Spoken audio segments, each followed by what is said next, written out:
Welcome to this edition of Real World Business Law, where we talk about real-world issues impacting businesses and executives. My name is Nick Johnson. I'm a partner here at Berenzweig, Leonard. Joining us virtually today, we have a very special guest, Pavlo Phitidis. Pavlo, thanks so much for joining us. It's an absolute pleasure to be here, and I'm really looking forward to our conversation, Nick. Pavlo, you are the founder and CEO of Aurik, which is a corporate growth company focused on advising privately held companies. Tell us a little bit more about your business before we kind of get into the topic of the day. Look, what inspired the establishment of Aurik, it's a 16, 17-year-old business. We work now with around 3,500 established medium-sized businesses on 5 different continents. And what informed it, what inspired it, Nick, was this idea that we are, when we start businesses, really good at building revenue in order to generate income. Let's call that the operator mindset. However, 95% of businesses started fail to sell, they close. And that final payday, 5, 10, 15, 20 years, 30 years into the future, eludes by far most of us. And what Aurik does is it closes that gap. It works with a founder, an owner, its team in a business to scale and grow, but increasingly and importantly, to double down, deepen, and secure value for the end game. Excellent. Well, thank you for that, Pavlo. And just as some background, while we're here today on another episode of Real World Business Law, this is a special episode that we're doing in collaboration with our BL Ignite platform. BL Ignite is a platform here at our firm focused specifically on advising startups and emerging growth companies through the everyday challenges of growth. And so it's great to be with you and working with you kind of on the businesses that you focus on, because it's directly in line with what we do here at BL Ignite. So Pavlo, the issue that we're talking about today is what I view as one of the first and most critically important questions that business owners and founders need to really think about critically and ask themselves. And that's how to properly form their business and really how to get their business right from the start. And so, Pavlo, it might be helpful just to kind of kick us off. I mean, in your own words, with some opening remarks, tell us, based on your experience working with your clients, why it's so important to get these issues right from the start. Why is it important for business owners to be thinking about properly forming their business, before they've even, got a contract, before they even have a revenue stream? Why is it important to be thinking about these issues? Well, Nick, I think you need to be really clear around why you're doing what you're doing when you start a business. By far, the majority of people who do start businesses do so more out of necessity rather than opportunity, despite the fact that we read widely around taking advantage of opportunities. But by far, most people start out of necessity. They've struggled to find reliable work in the corporate world of employment. They've struggled to find revenue through other sources. The establishment of a business is a good way to go. And typically you build it on the back of a skill, a capability, a talent, an interest that you have. But the reason behind the business has very little to do with the products that you make and sell or the services that you design and offer. The reason a business will thrive and exist and sustain and grow is if it defines clearly who it is you serve, what problem you solve, and define your business on the back of that market and the problem you specifically solve and how you solve it and for what value you solve it, before you yourself believe that it is the features or attributes of the product or service. So be clear on what it is that makes a business work. Not you, not your products, not your services, but the proposition that we are a business that exists to solve problems for a well-defined market. The second comment I would make is understand this. The Excel spreadsheet you have provided yourself with, that you're using as your hope and dream of what the business can become, will absolutely not manifest. It will never become a reality. Things take 2, 3, 4 times longer and 2, 3, 4 times the cost that you ever envisaged. And for that reason, it's going to take time to get from where you are to where you want to be. typically 7, 10, 15, 30, 40 years, whatever the case may be. And at that point in time, Nick, you need to be able to exit the business for a significant premium capital gain in order to secure a return for the last 10, 15, 20 years of investment, of sacrifice, of uncertainty, of heartache that it's taken to build the business to that value. If you don't incorporate cleanly, clearly, and carefully, and you don't have that as the endpoint in mind, you will simply start tomorrow with a view that you will be able to make it right down the line. And seldom is that the case. Hence the 95% of companies that start that fail to sell. In fact, they close. Well said, well said. And I like the idea of kind of being intentional and thinking about, thinking about your sale, even before you start, running the business. And I think you mentioned incorporating. I think that's one of the most important issues to think about when you are forming this business is, okay, I have this idea, I have this market that I want to tap into. What type of entity do I form? And we have a lot of clients that come to us with this great idea. And one of the first things that we talk to our clients about is, okay, what type of entity makes the most sense for your business? And it's not cookie cutter. I mean, there are various types of entities that you can choose from. Sole proprietorships, LLCs, so limited liability companies, partnerships, or corporations. I would say of those, the most commonly utilized and what we find ourselves working with our clients on are forming limited liability companies and corporations. There are unique advantages to either one, and a lot of it may be industry specific. But when we're talking about limited liabilities and corporations, which is what we're primarily going to be talking about today, one of the main advantages of incorporating or forming and organizing as an LLC is it helps protect your personal assets. That is probably the number one reason why it makes sense to either incorporate or organize as an LLC. If you don't otherwise form as a company, your personal assets could be exposed. There are also some tax advantages to incorporating either as a corporation or forming as an LLC, but certainly protecting your personal assets is one of the most important factors of that.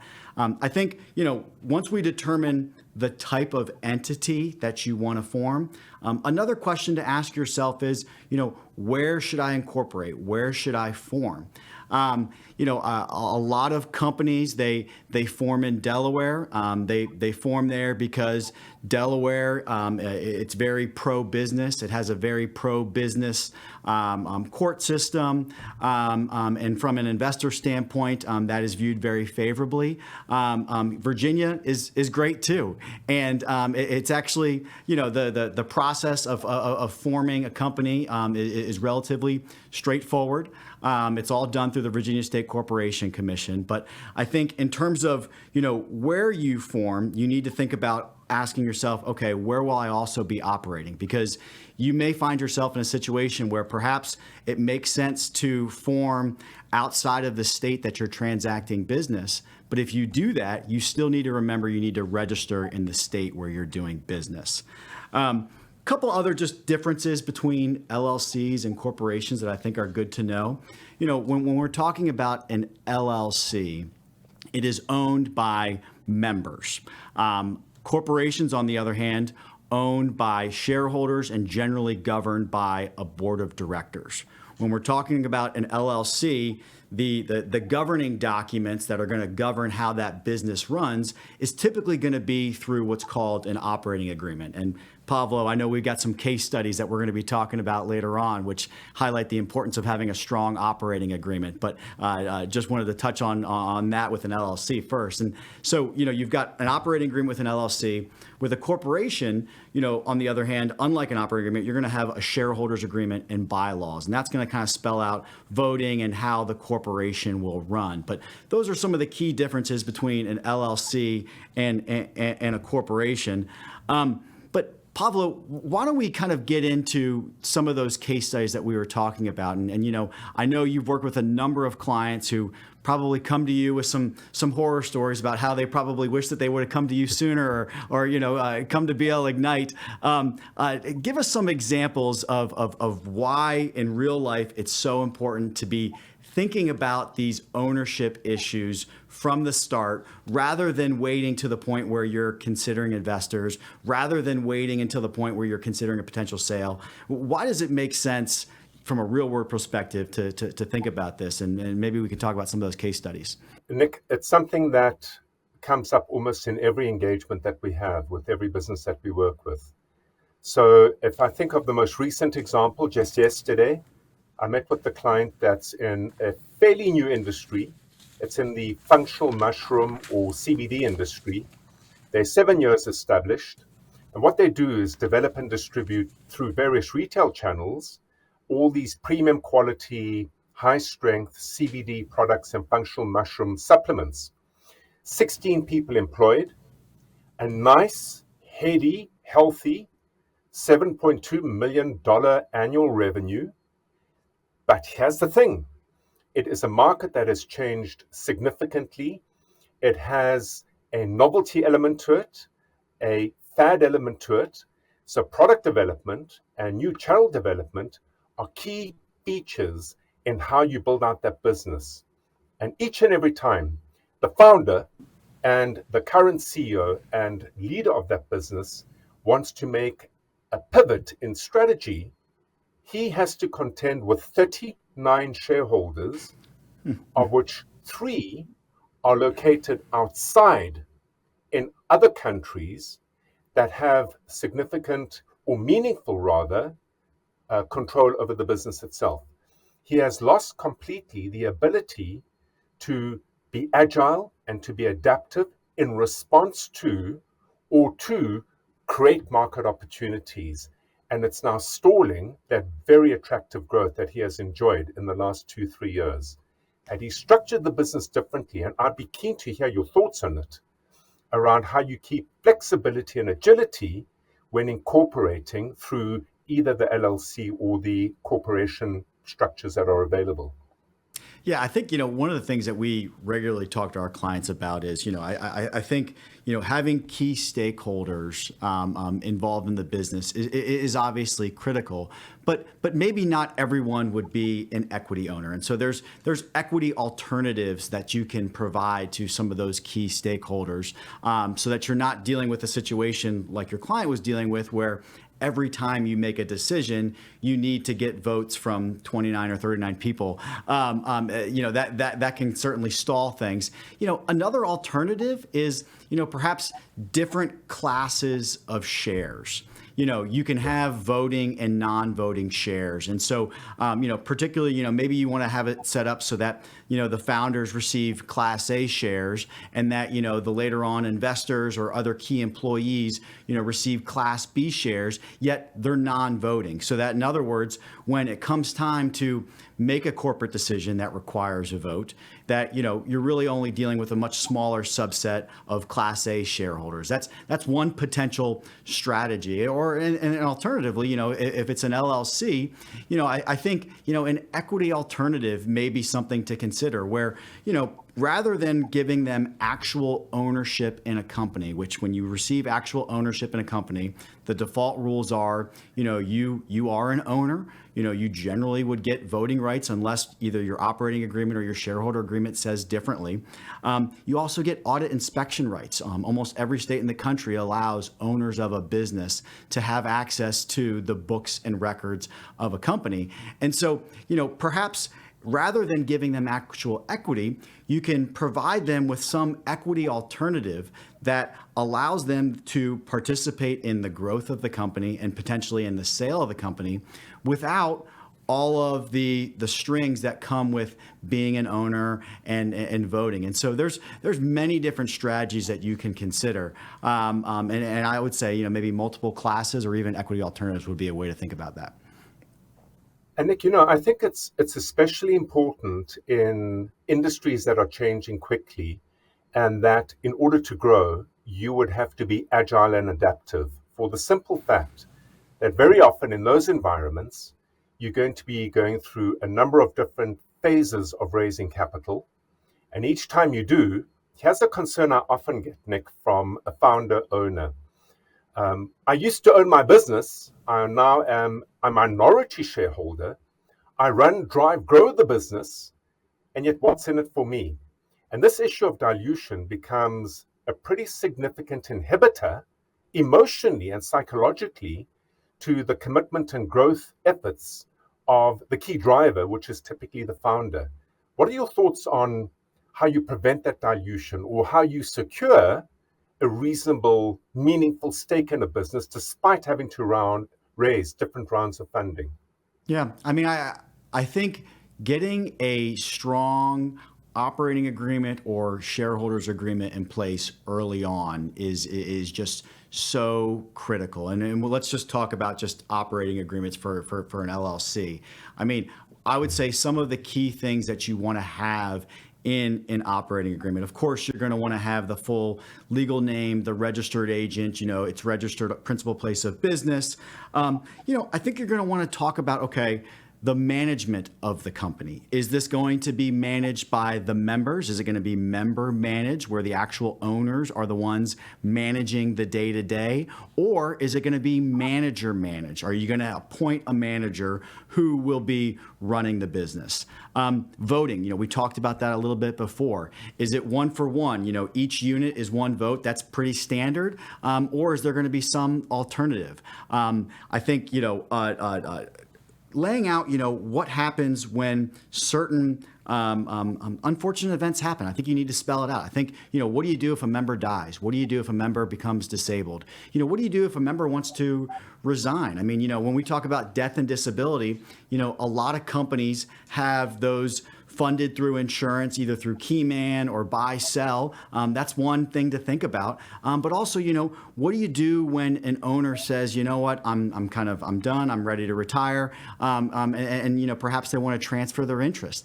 I think spelling those out early on, preferably, get the assistance of an attorney, someone, who's kind of familiar with this, to help you think through these issues. But spelling that out early on through an operating agreement is key. I mean, the operating agreement is going to spell out how you allocate profits and losses. It's going to spell out, ownership percentages. It's going to spell out if there are capital contributions, who contributed what.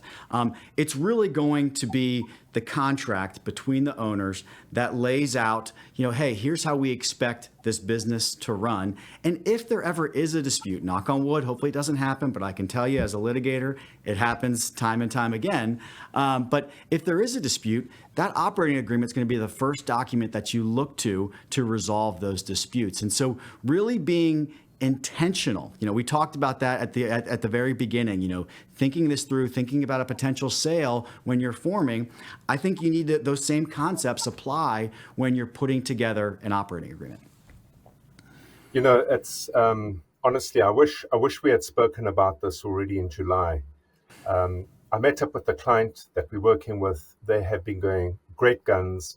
There were two founders. They do digital development, so they provide software as a service for the financial services, health, energy industry. They develop really smart digital products. 98 employees, 17 years established, $19 million of revenue. And Nick, this is how and why it comes from nowhere. The one founder in the weekend before was at a barbecue with some friends. And they were having a discussion about life and lifestyle and business and, as one does.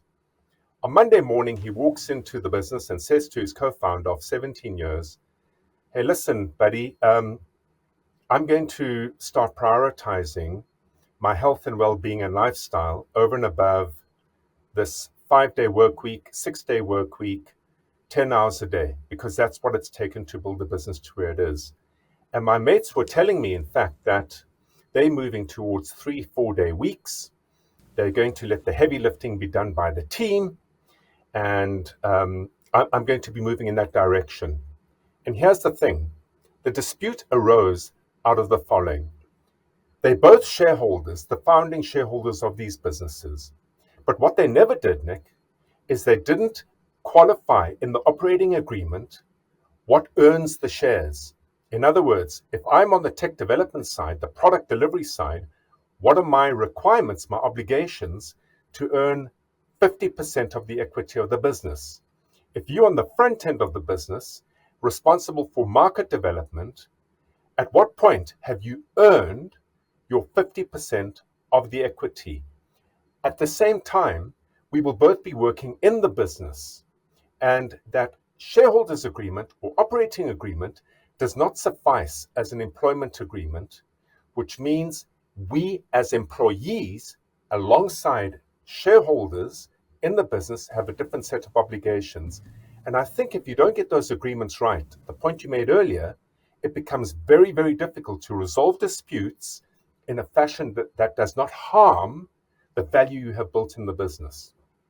And Pablo, I think it's a very interesting, real life case study. I mean, I think in that scenario too, I mean, in addition to the issues that you just flagged, okay, let's just say you have a founder who leaves, and how do you determine the value for that ownership? I mean, absent something in the operating agreements providing for a valuation, whether it's fair market value or some alternative, you're really left to the default rules of the state, or that's where disputes arise. And so I think thinking about those issues of, okay, what happens if one of my founders elects to retire, or worse, what happens if he or she elects to leave and go start a competing company? Do I want to put in certain restrictions in my operating agreement to make it clear that, hey, in exchange for receiving this equity, I'm going to limit, where you can go, or limit what information you can use if you were to leave this company and go form a competitor. And so, it's quite common